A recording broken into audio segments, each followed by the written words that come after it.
गोड्डा में सूर्या हांसदा एनकाउंटर मामले को लेकर राष्ट्रीय अनुसूचित जनजाति आयोग ने नोटिस जारी कर दिया है। ये बड़ी सूचना सामने आ रही है कि सूर्या हांसदा एनकाउंटर मामले में नोटिस जारी किया गया है और ये नोटिस दीपक प्रकाश राज्यसभा सांसद है झारखंड के, उन्होंने सवाल उठाया था और उनके जो सवाल उठाए जाने के बाद आयोग ने इस पर संज्ञान लिया है। अनुसूचित जनजाति आयोग ने इस मामले की गंभीरता को देखते हुए मुख्य सचिव झारखंड, पुलिस महानिदेशक झारखंड यानी chief secretary, DGP, DC Godda और एसपी गोड्डा को नोटिस जारी कर 3 दिनों में जो कार्रवाई की गई है उसकी रिपोर्ट मांग ली है। ज्यादा जानकारी के लिए मदन है। मदन, देखिए, अर्जुन मुंडा के नेतृत्व में एक प्रतिनिधि मंडल गया था, उसके दूसरे दिन यह मामला तूल पकड़ता अब नजर आ रहा है और अब नोटिस जारी कर 3 दिनों में जवाब मांगा गया है सीएस से, डीजीपी से और उनके साथ साथ गोड्डा डीसी और गोड्डा एसपी से भी।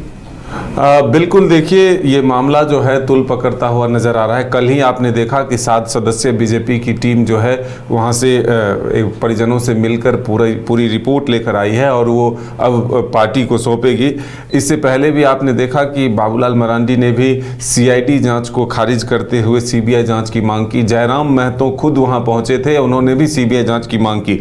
लेकिन अब इस मामले में राष्ट्रीय अनुसूचित जनजाति आयोग का एंट्री हो गया है और जो राज्यसभा सांसद हैं दीपक प्रकाश, उन्होंने इसको लेकर के मांग रखा था कि इसमें संज्ञान लिया जाए और मांग पत्र पर अब सहमति भी मिल गई है, जिसमें आदिवासी समाज के उभरते नेता सूर्या हांसदा की संदिग्ध पुलिस मुठभेड़ में हत्या की जो है जांच के लिए मांग की गई थी। तो अब राष्ट्रीय अनुसूचित जनजाति आयोग ने 3 दिन के भीतर एक नोटिस जारी करते हुए यह जवाब मांगा है और ये कहा है कि इसे गंभीरता से लिया जाए। अगर 3 दिनों के भीतर जवाब नहीं आता है तब फिर अपना अधिकार उपयोग करते हुए समन भी जारी किया जाएगा, जिसमें मुख्य रूप से अगर आप देखें तो झारखंड के मुख्य सचिव, पुलिस महानिदेशक झारखंड, उपायुक्त गोड्डा एवं पुलिस अधीक्षक गोड्डा को नोटिस जारी किया गया है कि 3 दिनों के भीतर आप विस्तृत रिपोर्ट प्रस्तुत करें।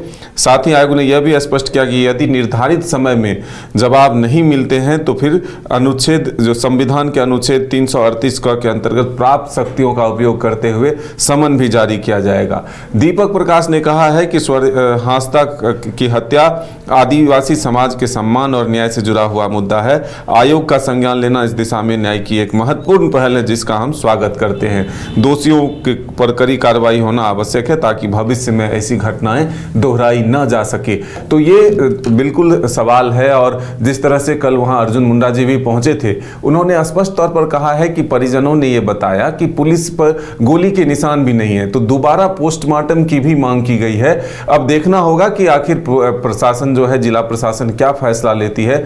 लेकिन ये जरूर है कि कोई व्यक्ति को अगर गिरफ्तार किया गया और फिर उसके बाद वो बीमार था, गंभीर रूप से इलाजरत था, उसके बाद भी उसे देर रात उसकी निशानदेही पर कहीं ले जाया जाता है और फिर ये कहा जाता है कि मुठभेड़ हुई, पुलिस पर हमले हुए, पुलिस के हाथ टूट गए और फिर उसके बाद जो है गोली से इनकाउंटर हो गई। तो ये कई तरह की जो विषय लाए जा रहे हैं, इसी पर सवाल जो है उठते हुए नजर आ रहे हैं। हालांकि बीजेपी सीधे तौर पर जेएलकेएम भी सीआईडी जांच से संतुष्ट नहीं है, सीबीआई जांच की मांग कर रहा है। चलिए, तो अब देखने वाली बात यह होगी कि इस पर जवाब क्या कुछ दिया जाता है एसपी गोड्डा, डीसी गोड्डा और मुख्य सचिव और डीजीपी की तरफ से। ये अब मामला तूल पकड़ता नजर आ रहा है और अर्जुन मुंडा ने कहा था कि अगर राज्य सरकार की तरफ से इस पर जांच नहीं कराई जाती है तो इस पर आंदोलन छेड़ा जाएगा और अब अनुसूचित जनजाति आयोग ने इस पर जवाब मांग लिया है। तो हमें भी इंतजार रहेगा कि जवाब क्या कुछ इस मामले पर दिया जाता है।